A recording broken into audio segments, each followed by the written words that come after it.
We have a very special guest coming on board. His name is Steven Shellen, and he was in The Stepfather. He played Jim Ogilvy, and we're going to say hi to him next. There. Steven, are you wearing a black thong? Steven. No. You can't see me, or you can? No, I can't see you. Explain your wiener to us. My wiener is, it's my best friend. I try to take him wherever I go. And my wiener is my, it's really my inspiration for why I do what I do. Right? Cross. Welcome to the cutting room, Steven. All right. Do you want to get an image, or does it matter? You know what? We only do audio. Okay. I don't see it. I don't see anybody's image, so Perfect. it doesn't matter. All right. Steven, all you need to know is that you're already a badass. Why is that? Because you started talking about your wiener without even fucking thinking about it. Oh, man. Yeah, well, I've always prided myself on having a small brain and a large personality. You know, it's funny. I'm an ugly motherfucker, but the only part of my body I like is my dong. But I can't go around showing that off, Steven. Yeah, well, I don't know, man. I just have no shame, obviously. Max, why can't you go around showing it off? Because then I would be really in trouble, Joe. I would have my wiener be my Facebook profile pic or something. Yeah, you'd be known just for your wiener. Yeah, dude. I'm far too Irish. I try to draw all attention away from it. Irish dudes have little penises? It's the Irish curse, yeah. Dude, Great potato farmers, small penises. I didn't know that. What about Krauts, Ash? You think girls go through this? They don't really go through the same phobias, do they? No, of course not. Sarah, would you say that the breast endowment is sort of a metaphor? Equates to the penis thing with guys? Yeah, because we have to show ours. You know, you get to see some of it. You know what I mean? With you guys, it's all hidden for the most part until like. Yeah, but what kills me is that most of the time, or a lot of the time, women have breast implants in Hollywood, obviously. So guys get this excuse the expression, hard-ons for these women that have breast implants. Like, what would you think if just put the shoe on the other foot? What would you think if men could go in, and I guess there's some kind of operation, but imagine that men go in and some guy's got like a 4-inch angry inch or angry 4-inch needle bug fucker kind of penis, but he gets he goes in for his endowment operation or whatever, and he comes out and he's got like a 10-inch schlong, but the guy really had a little one to begin with. What would you as a woman think? Would you be like eroticized, like, oh my god, look at his 10-inch dick, but you know that he had an operation that made it from a 4 to a 10? Yeah, I don't think. Yeah, can I just say something? I don't know if guys realize this, but there is such a thing as too much. You know what I mean? Yeah. It's like it doesn't need to be the size of Mexico to be good. It's not the size; it's how you. What is the perfect size? What would you say the perfect? Like, all right, there's obviously a size that's too small, and then there's the size that's too big. So when girls get together, then they talk about, oh my god, he was so wonderfully average. I'm calling bullshit. I think when you girls get together, you're going to talk about this guy having a big dick, not the fact that he was wonderfully under average. I've got it's girth versus length. It's girth versus length, correct? Max, I picture you, Max, as being like the beer can of the cutting room. Like you're wide, right? Dude, I'm packing heat. Let me tell you. Is it long, Max? I mean, you're a short guy. Like you're short. I'm 5'9". You're not that short. You look shorter in your. No, videos, I am short, dude. I'm like almost dwarf. See, I had confessed to having had most definitely a lot of my life this thing when I was younger of getting just way too excited. But then I was lucky because I could keep going repetitively after that. So I think the women sort of overlooked the fact that for starters, I was, lasting about 4 seconds. So I think that, but then it didn't take me long to get going again. So I occasionally tricked them, and they thought it was the same, the same initial sort of sexual contact. But So you would equate yourself with the rabbit or the rat of the animal kingdom? Yeah, I would guess rabbit is probably the rabbit. Yeah, but you're good looking in the face, Steven. Even to this, do you still have long hair? Yeah. I think you need to cut the hair. But Max, we still didn't hear what the optimal ideal size penis is from Sarah. Correct. I was hoping you forgot this discussion. Sorry, Sarah. So here's the deal, guys. There's no easy answer, and again, it's not the size, it's how you use it. You can have a tiny, tiny penis, but if you know what you're doing and you know how to move, it doesn't matter because it's fine. Now, I mean, not too tiny, but if you're average, so whatever average is supposed to be, I think it's fine as long as you know what you're doing. Now, have you seen It's The Hangover or 5.46. Hangover 2? Yes. Okay. There's an extremely tiny penis. And both Yeah, no, those. that's the same not penis, good. in fact. Now, does that rule still apply? I mean, do you No, think he's no, really no. digging tunnels with that? No. No, Ash, it's got to be like, it's got to be normal size. Real small, nothing's going to help that. Gotcha. Any of you cutting room listeners, don't you ever fucking bitch or complain about this show again, considering what you're doing.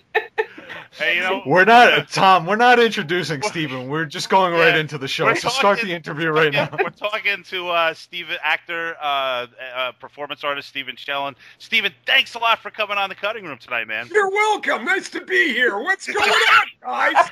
Bring it on. You fucking maniac, I love you. I want to lick your face. Let's fucking go. Steven, since we're talking about penis size, when you were on 21 Jump Street, who had the biggest penis? Who had the bigger penis, Peter DeLuise or Dustin Gwynn? How would I know? I don't know. That guy, what's his name? Booker. What was that guy's name? Richard Grieco. Yeah, I would say he probably has. I would, because the guy was such a really mediocre actor. Right. I'm going to guess he probably had a big one. Rico. Steven, you were on an episode with Booker? Yeah, I played a hockey guy that goes psycho on my own teammates, and then I have a meltdown in this place called Kamloops in Canada, where I almost cry, complaining that, I used to score goals. I used to be a real finesse hockey player. And I had to become a goon to make it in the NHL. A goon! Yeah. That's awesome. They shot that show in Canada, didn't they? Yeah, they did. That's awesome. I mean, were you a little bit disappointed when they didn't ask you to participate in the 21 Jump Street movie? No. Man, I haven't really been an actor in like 15 years. I mean, it's an occasional thing, but I've got a wicked, crazy, great, wild, out of the bag story. I was sort of hoping you guys could see me just so it would confirm for you that I'm not really suffering from any kind of hardcore, serious mental illness. I'm just kind of a whack job naturally. Okay. Now, what does that mean, Steven? What does that mean exactly? You don't act anymore? No, man. I went through something pretty incredible, and if you guys ever go to like if you Google, I was the voice last year, and I got nominated for best voice in a video game for this game called Deus Ex: Human Revolution. Right. That's the David Sarif character. That's it. Yeah.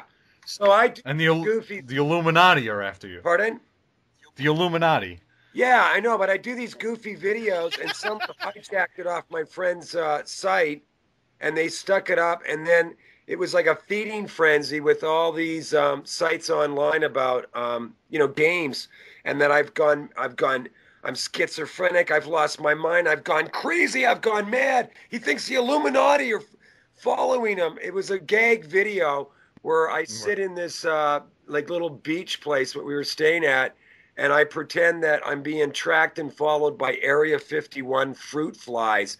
And I never doubted or I didn't really have any doubts anyway when I initially made it that people weren't going to figure out it's a fucking gag. But they took it serious, and it was Why so serious? People are so fucking serious, Steven. It makes me sick. Oh, it's really kind of a shame.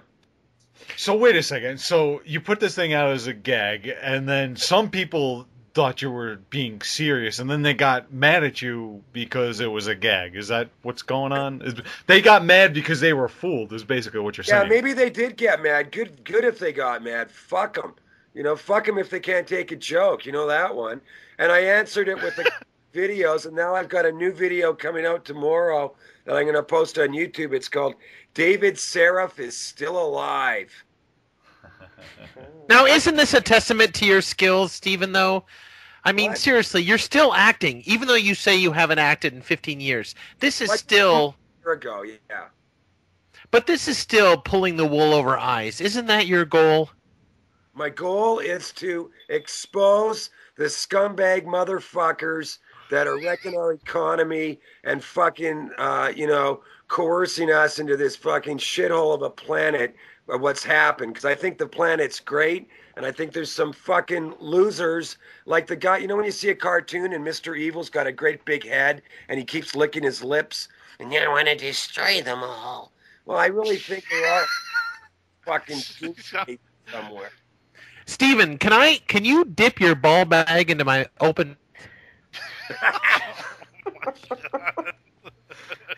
Well, I had a nickel. Max isn't gay. He just pretends to be. Yeah. Hey, Tom, doesn't this... Did you hear what Steven just said? Loud and clear. And what did he just say, Tom? What he's come on, Max.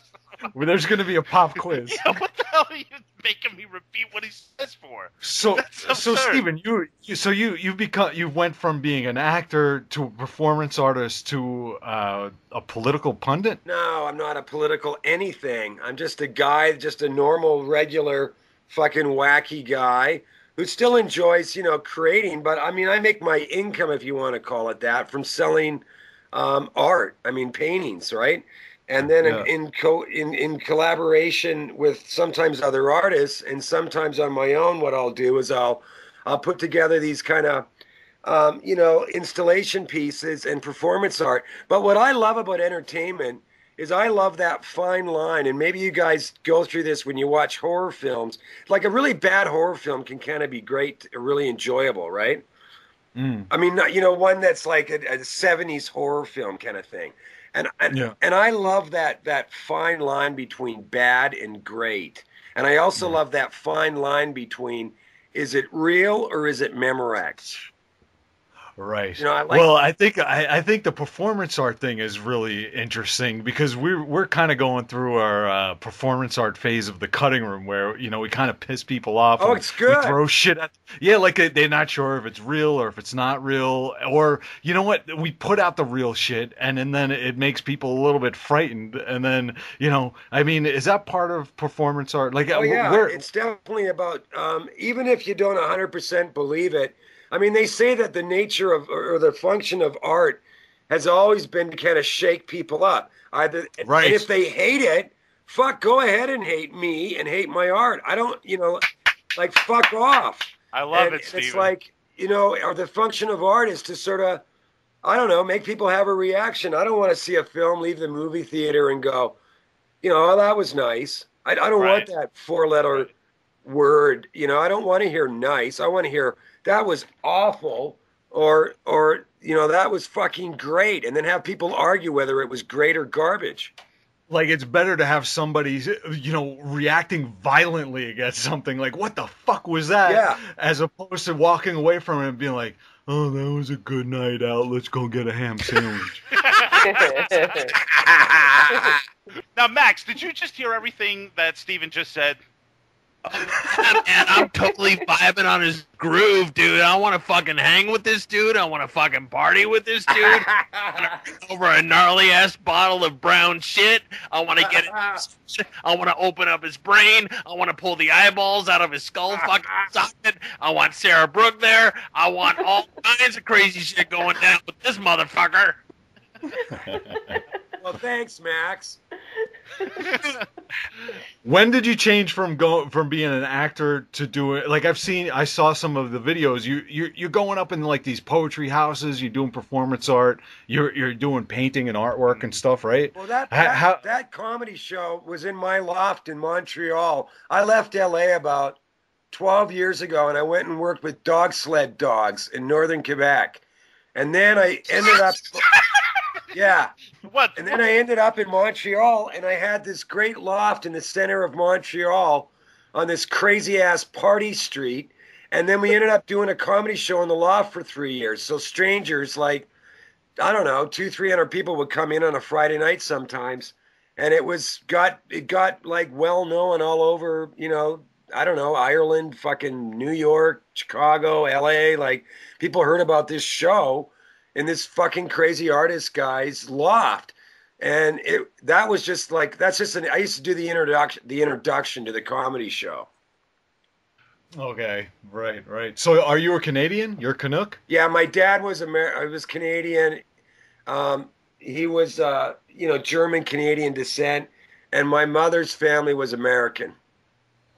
Wow, Hey, Steven, okay. in accordance with the theme of the show, are you Yeah. close to your daddy? My daddy's dead. Mine is too, dude. Welcome to the Dead Dads Club. It's so funny, man. We're talking about scary dads. My dad died very violently before I was born. Let me ask you something. When did your daddy die? My dad died when I was 20. Whoa. So what was that like for you, man? I didn't feel anything. Because you weren't close to him. No, because my mind got polluted because my mother,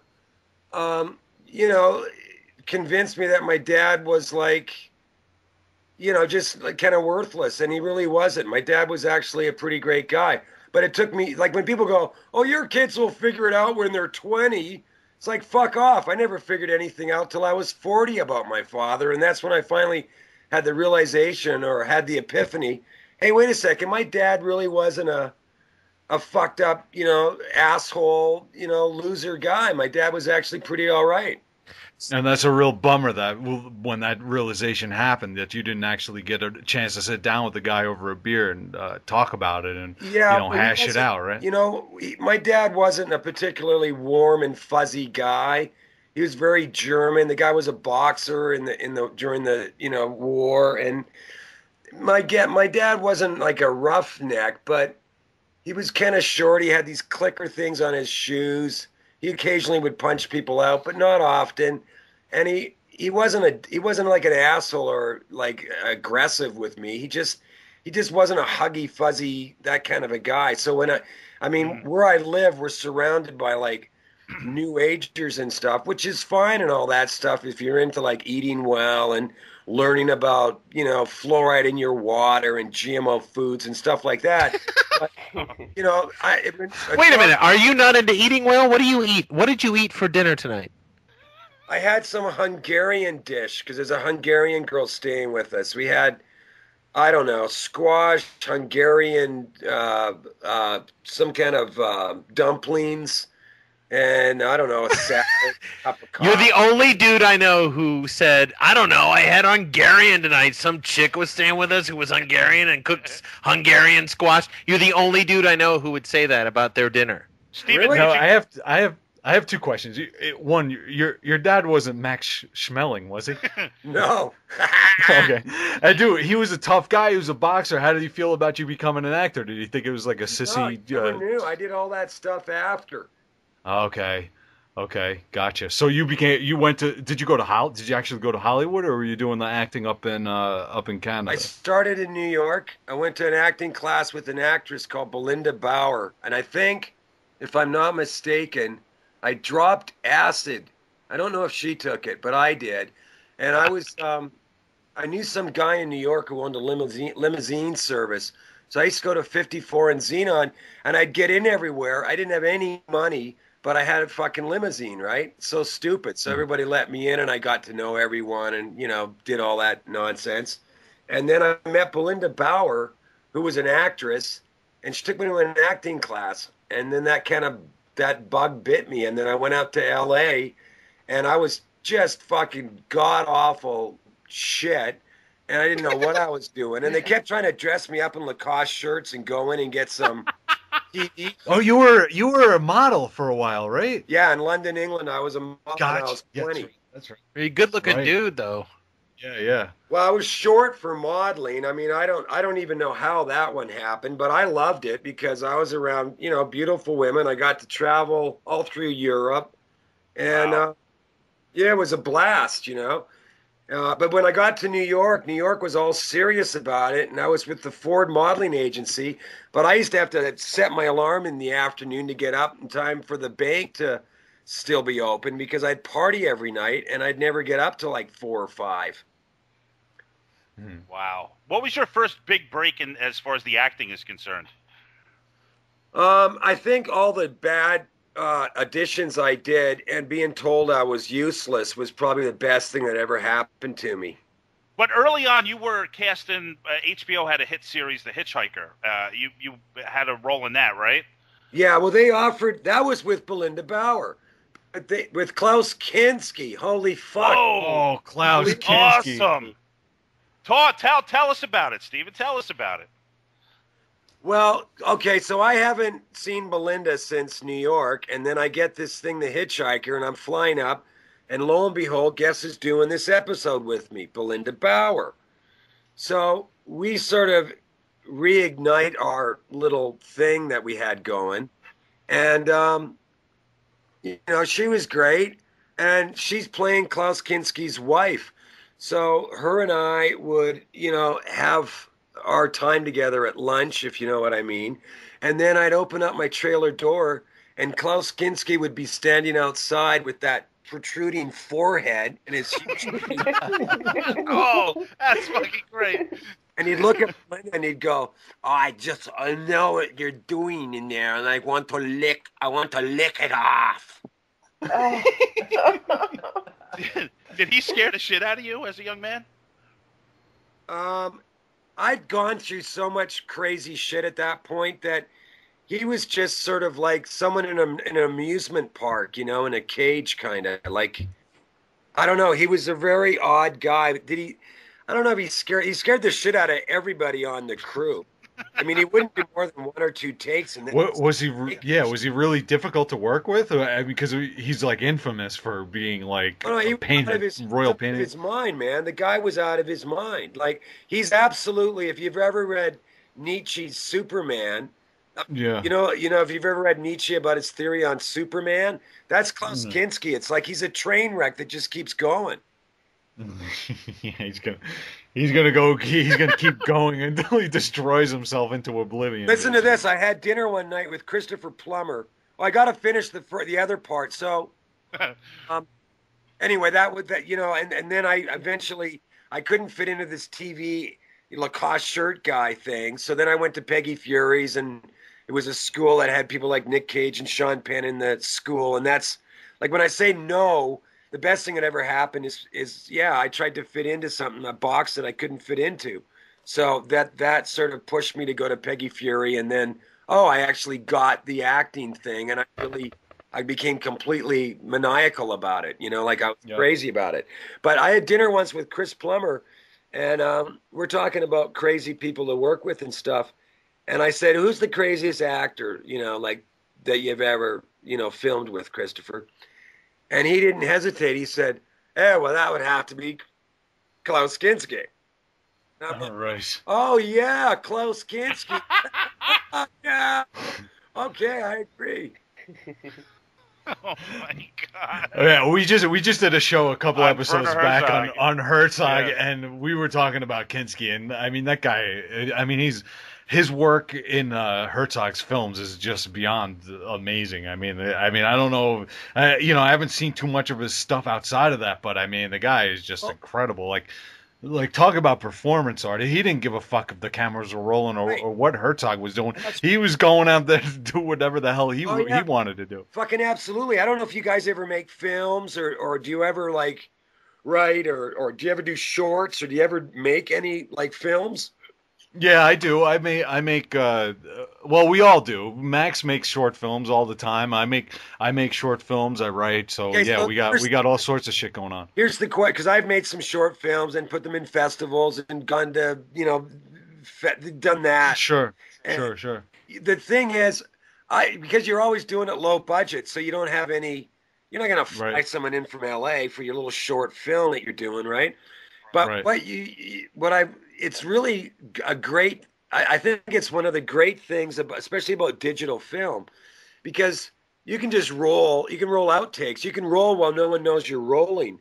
And if you're Right. casting to type a non-actor, but they're exactly what you want, or they're way like off the deep end, let's say. But if you gave them the lines and told them to stand at a certain mark, they probably couldn't do it. So you're Mm. kind of like tailor making the short film for, the lunatic or whoever you've cast in this particular role. And that's Right. kind of the beauty of like Herzog corralling this kind of nutty guy like a Klaus Kinski, because All right. Klaus Kinski wasn't a break between what he did in front of a camera and off He, a camera, right? it wasn't so much about making a film so much as it was recording a moment That's of it. performance art, right? Oh yeah, he would have been great in this day and age where you could shoot like a red camera, digital camera, but it looks great, Sure. and you just get all these outtakes of Klaus Kinski fucking going bananas, man. Yeah. Well, that's what's great about that's what's potentially great about what's going on now with all these HD cameras. You can go and get some maniac from a diner, and you know what? If it's a cook in a diner, you can write a little short film about a cook in a That's diner, right. and you don't have to worry. You know what I mean? Yeah, So tailor like make if it for whoever you've come across. right. Right. It becomes about the movie becomes about the life and not about trying to fit life into the movie that you're trying to make. You know what I mean? Yeah. Let me ask you something. Why aren't you in New York? Because it sounds like you belong in New York to me. Well, I was in Montreal, and here's what happened. 17 years ago, I had been away doing some, we all get in, like I had a son, and I was in a child support case in California, and her and her lawyers were beating up on me, and I had a beautiful house up in the Hollywood Hills, and, Mm. I had that Hollywood life thing going, and I owned a bar, a poetry theater bar in Venice Beach before Like, that. because what I'm saying is, like, have you ever been to the Bowery Poetry Club? Like places like down there, like that. Like it sounds like like from everything I see of you, it sounds like that's your home, like downtown Brooklyn, that kind of. No, I haven't, but I'd love to go. But anyway, what happened is I came home 17 years ago. My son's hands had been cut, and someone threatened my son, and then all this crazy ass surveillance, weird shit happened to me, and literally, it's like I fell down the rabbit hole trying to go to the police, go to Children's Aid, hire lawyers, hire private investigators, trying to find out who had put bruises on my ex-wife's face. And the more I dug, the more the more this shit happened to me, until So finally. okay, so wait a second. That sounds like we have some digging to do Yeah. right here. Did it ever? Have you ever thought about possibly that it was O.J. Simpson that put the bruises on your ex-wife's face? No, but I'll tell you something. I can't tell you the name, but I was starting a production company in Vancouver at the time, and that production company went on to become worth a lot of money. And my partner in that production company, his father used to run, supposedly anyway, ran CSIS, which is like the CIA up here in Canada. And he told me, keep your mouth shut about your kids or you're dead. And I said, well, I guess I'm dead then. And it's 17 years later, and I'm not dead.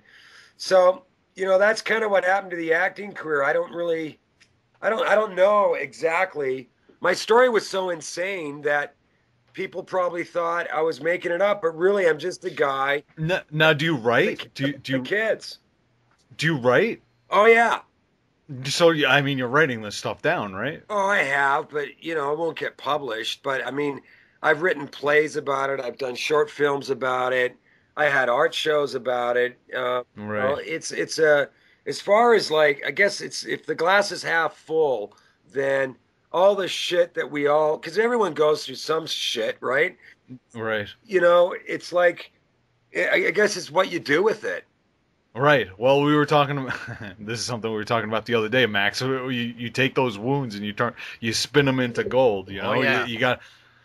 Yeah, Max, you know, you're a voice actor and you do films and you make your short films and it's like, fuck, when I was younger acting, I was always trying to find something that, you know, to motivate me, man, to make me fucking feel something.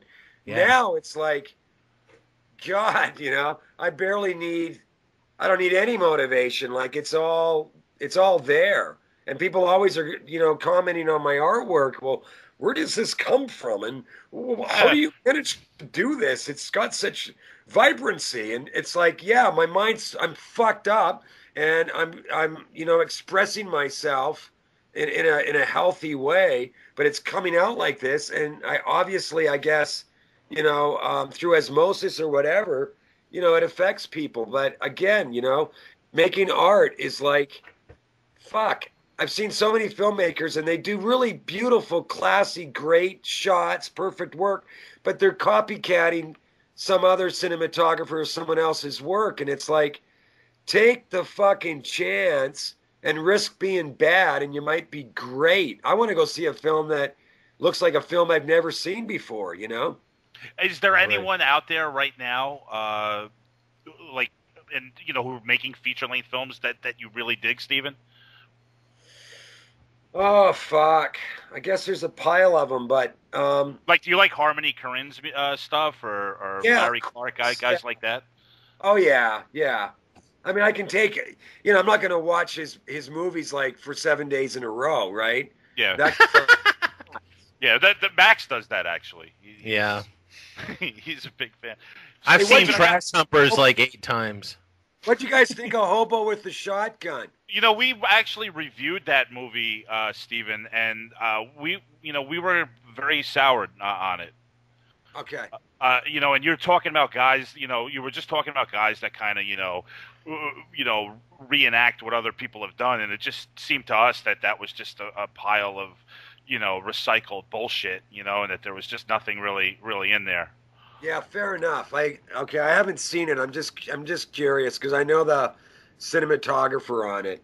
Oh, I mean, no disrespect. I mean, just to honestly. No, I'd love to. It looked amazing. Yeah, we did say that it did. Yeah, we really liked the, you know, the lighting and the cinematography of it, but it was just a little weak. It's just kind of just recycled. Well, there was no sincerity in the filmmaking of it. There was no clear vision or no thrust of what was going. You know, nothing something that needed to be said. It seemed like it was all an inside joke or something that was referencing something else. And well, we're hungry for something that's an original vision kind of thing. You know, which is hard to find. That's kind of what happened with Joe Rubin when he did The Stepfather. I mean, when we made it, man, we didn't think I was this method actor guy that's trying to shed this, you know, the modeling career I'd had, and I'm out in LA living in Venice getting in street fights and stuff, and I get The Stepfather, and you know, we just kind of went about our business, and we didn't think we were going to make some milestone film or a film that was going to be a genre-defining film or anything like that. It's a very important movie, and it was a real rogue project, kind of, right? It was an independent project, right? Yeah, it was. There was a producer attached to it with his production, but I'm trying to think of what his name was. But anyway, yeah, it was a small film, you know, and Tara Quinn wasn't a huge star, and you know, Shelley Hack from fucking Kega Comedy. Who was she in? What's the Spy Girl fucking Farrah? What is that cough of yours, Steven? What is that? You got a lot of stuff in your throat. What is all that? Well, I smoked about 15 bowls just before I came on. Dude, awesome. I'm feeling a little bit fucking paranoid. You're so high right now. Dude, has your head ever sprouted wings and flown away off your shoulders? Well, I spent a lot of time in the fourth and fifth dimension. Steve, let's stay on the stepfather for a couple minutes, please. All right. If you don't mind. Did you audition for that role? I mean, is it something that that you went for? And what was your relationship with Ruben like on set? Because you have a pretty meaty part in this. Yeah, I was still kind of young. I mean, new to the acting. I hadn't been in Peggy Fury's. But probably 6 months or something.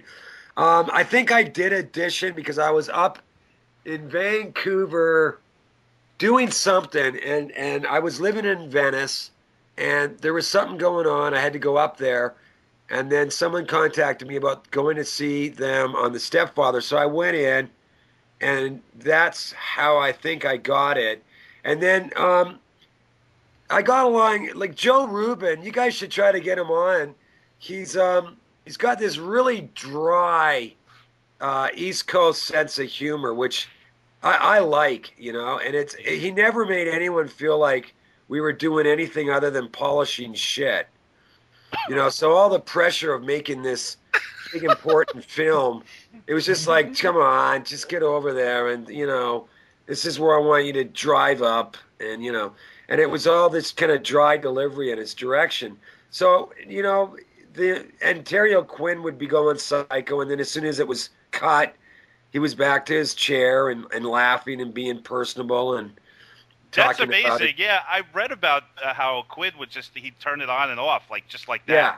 I mean, he comes from theater, and I guess I don't know if you've ever done theater, Max, but you do theater, and it's like you're going raging on stage, and then you're off stage, and then people are talking about their fucking agents and their managers and an investment thing they're doing, and then I'm up, and then they go back on stage and fucking lose it and rage a bit more, and then come back and finish the conversation about their investments. Wow. You know what I mean? Like, well, they're not living it, man. They're not living it.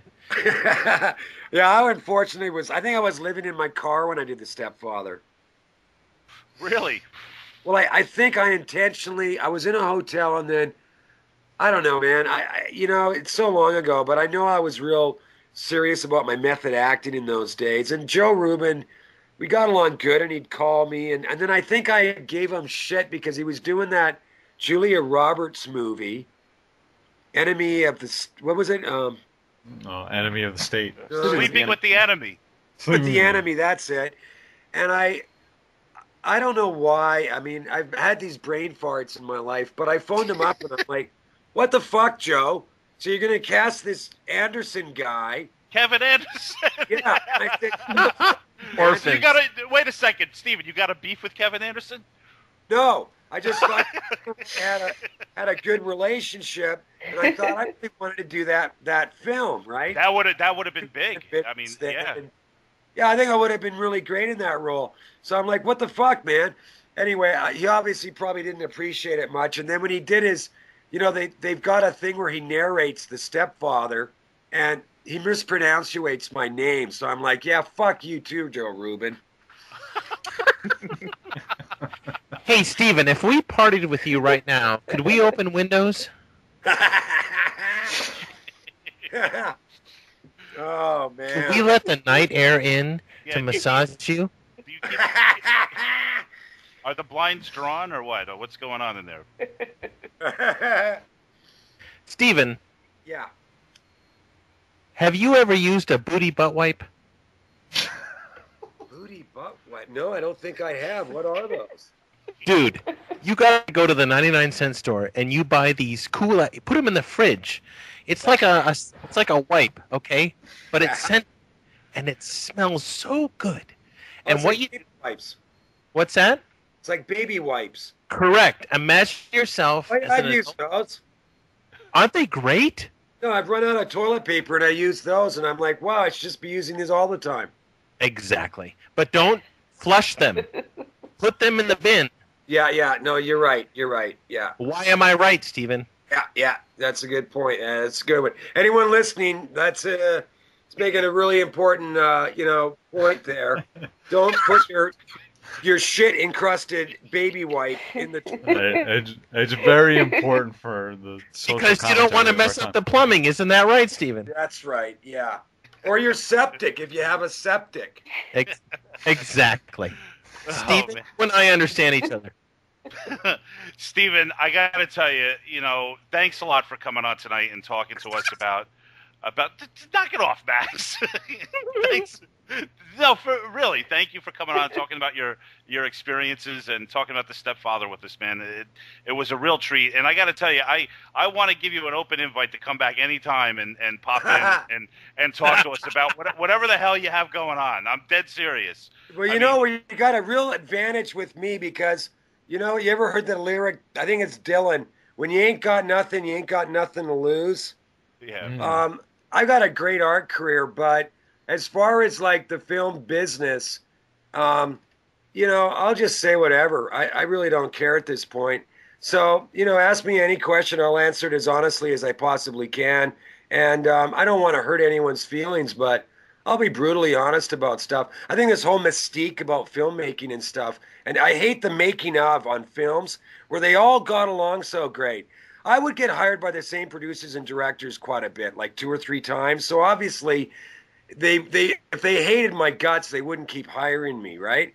But what I can't stand are these making of documentary, when you get the film and you take it home and you watch it, and then they're all creaming their jeans about how they all got along so great. And I'm like, fuck off. Yeah, I don't get there those, was man. ego wars on this When set. I watched The Stepfather recently, they had I put it on, and it just seemed like a bed of roses was going on. Yeah, no, the stepfather actually wasn't too bad, to be honest. But there was stuff going on. But it kills me how everyone gets along so great on films. I'm sure it's why Sean Penn never does those fucking stupid things, because Sean Penn would probably say, "I fucking hated that director. He's a fucking moron. He's an idiot. He doesn't know what the fuck he's doing." And I fought with him the whole time. You have a lot of respect for Sean Penn? No, we can't stand each other, or we couldn't, because he did his play in my bar. But I do have respect for his honesty. Yes. Hey, Steven, you're all right though. You're not gonna do anything bad to yourself, are you? What do you mean? You would Are never, you gonna Masturbate? Am I gonna masturbate? are you you would gonna never, come on, Max? you would never consider hurting yourself in any way, would you? What are you saying, you fucker? I hurt myself. Max. I don't want Max likes to project his own shit onto everybody else. might have to and talk it makes to him you, feel Max. better. Yourself, Max. Hey, do me a favor. David Seraph Lives. It's going to be on YouTube. Maybe tomorrow. Cool. Yeah, I can't wait to check it out, man. Yeah, it's a hokey like trailer, and it's Well, I'll tell you, your fruit fly Illuminati thing was brilliant, man. It was actually absolutely fantastic. How can people take that serious? I'll tell you. I'll give you one reason you can guess from. People are dumb. Yeah. Incredible. It is. All right, you guys. All right, thanks a lot, Steven. Yes. All right, man. You're awesome. You're totally meet you, awesome. brother. Thank you for coming Hey, I'm on, glad dude. you enjoyed it. I enjoyed you guys. Awesome, and please, I'm gonna get back to you, and we're gonna have you back on again sometime in the future, dude. All right, Max, you fucker. Now I'm going to be thinking, why did that guy say you're not going to hurt yourself, are you? Planted the seed in my garden, you fuck. See you later, you guys. Later, Steve. All right, dude. Oh man, that was awesome. That was one of the most lively motherfuckers we've ever had on this show. I'll tell you that, man. And on that note, we're